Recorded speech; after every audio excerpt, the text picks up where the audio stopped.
Alors bonjour à tous, une petite heure de randonnée pour bientôt arriver à Saint-Jean-du-Désert. Alors qu'est-ce que Saint-Jean-du-Désert?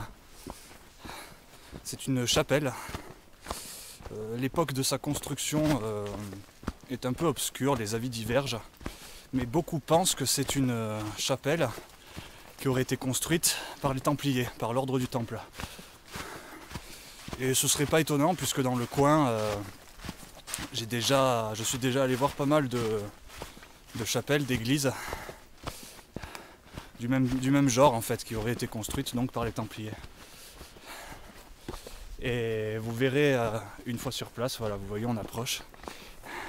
Elle est juste là-bas. Elle est vraiment très très isolée.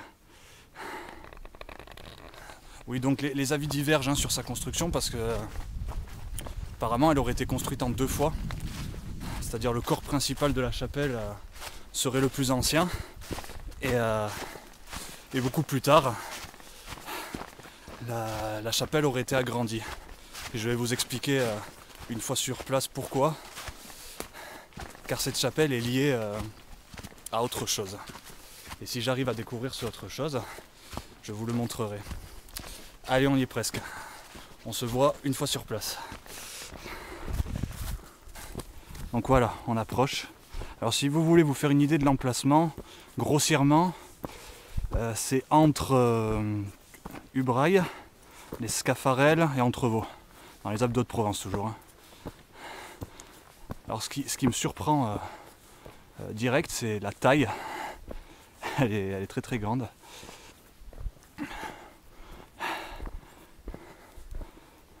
Donc ça voilà, je pense que c'est la partie agrandie, beaucoup plus tard.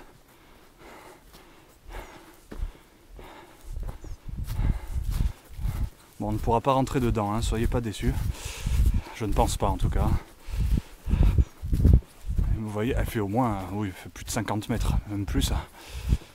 Entre 50 et 100 mètres, elle doit faire très très grande.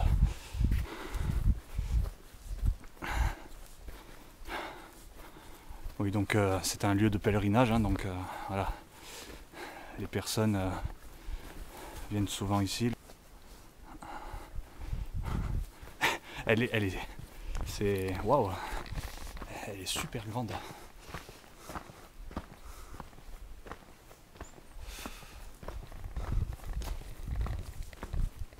Et là, quand même la taille, elle est super super grande.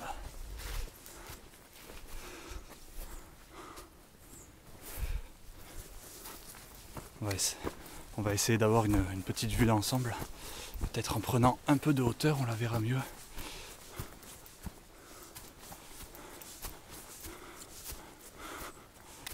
Déjà voilà. Il y a un chemin ici. Comme à chaque fois, on découvre une fois sur place. Mais voilà.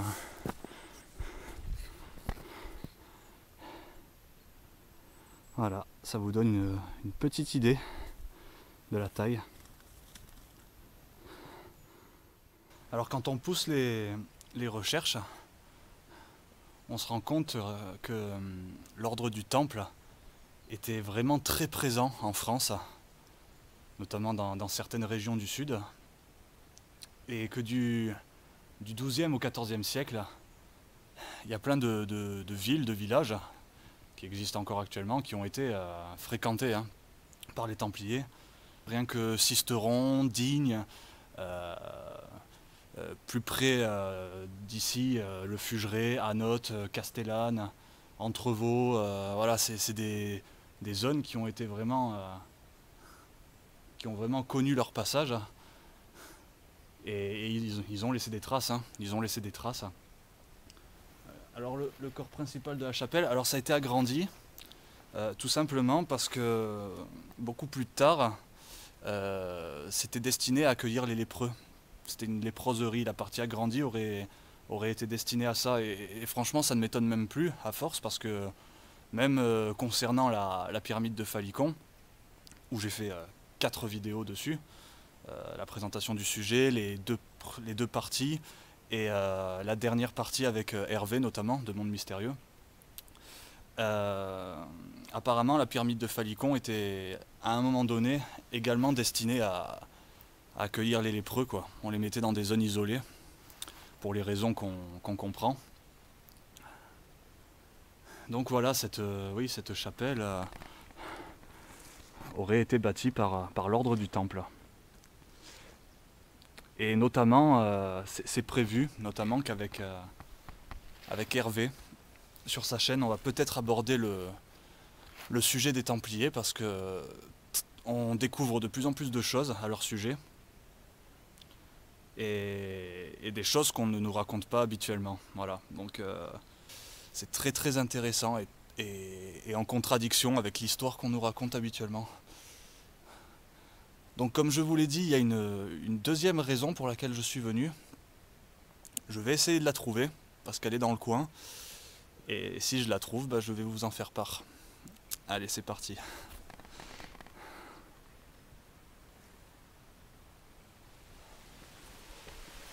Voilà. Voilà la seconde raison pour laquelle je suis venu. Alors j'ai quitté un peu la chapelle, je me suis un peu éloigné pour venir ici.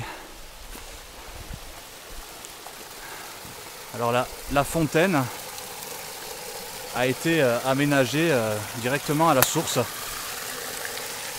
que voici. Voilà.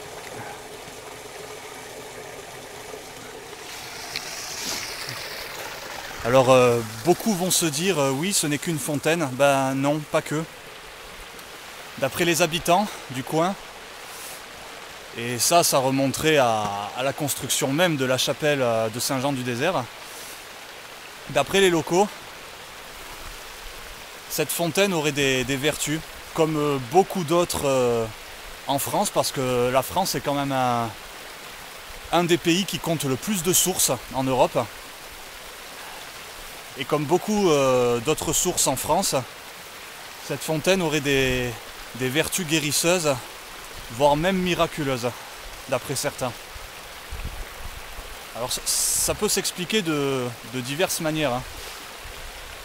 Très souvent, ces fontaines, quand on les analyse, elles ont un pH beaucoup plus élevé par rapport à certaines eaux de source qu'on achète en bouteille dans les commerces. C'est-à-dire que les ions négatifs, c'est les ions négatifs qui sont bons pour la santé et pas les positifs. Ce seraient des eaux qui seraient naturellement plus chargées en ions négatifs. Il y a d'ailleurs certaines pierres qui ont les mêmes propriétés. C'est quelque chose qu'on retrouve partout, en fin de compte. Mais parfois ces sources ont une valeur énergétique entre guillemets plus élevée que d'autres. Alors est-ce que c'est par rapport au lieu même, le lieu énergétique qui jouerait évidemment sur son environnement à tous les niveaux? Alors bien évidemment qu'elle ait des vertus ou pas, je vais en boire parce que je suis assoiffé. La randonnée, la première partie de la randonnée a été très dure. Et je vais notamment en emmener à une personne qui m'a fait un bon pain pour cette rando qui est dans mon sac. Donc comme elle m'a offert ce pain, je vais lui offrir un peu de cette eau. Ça me semble normal. C'est la source de Saint-Jean du désert.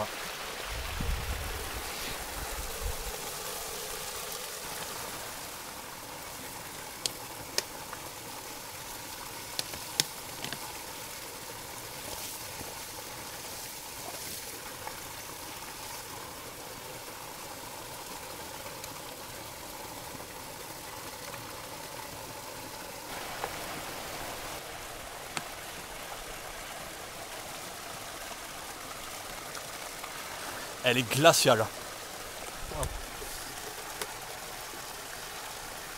Elle est froide.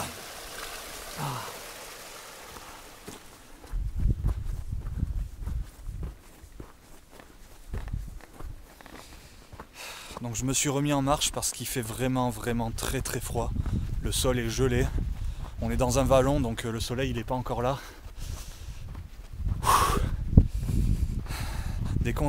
Quand on est en marche ça va, mais dès qu'on s'arrête, le froid on le sent de suite. C'est bête parce que j'aurais aimé rester un peu plus longtemps, mais bon, c'est pas grave, tant pis. Pour en revenir aux constructions templières,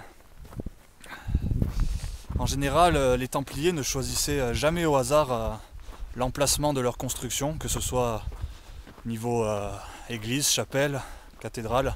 D'ailleurs cathédrale, si un jour j'ai l'occasion d'en visiter une, ce sera avec grand plaisir, mais malheureusement dans le sud-est de la France, c'est pas ce qui court les rues, malheureusement. Mais en tout cas, concernant les églises, voilà, sur le chemin du retour, parce qu'il fait vraiment très très froid, trop froid, je peux pas rester. Concernant donc les églises et les chapelles, vous verrez comme quoi les Templiers choisissaient avec précision les emplacements de leur construction.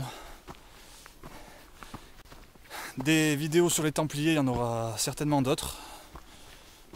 Je verrai ça, suivant les lieux où je me rends. Donc voilà, c'était une petite vidéo sur la chapelle de Saint-Jean-du-Désert et sa source, un peu plus loin. J'espère que cette vidéo vous a plu et à la prochaine. Allez, à plus.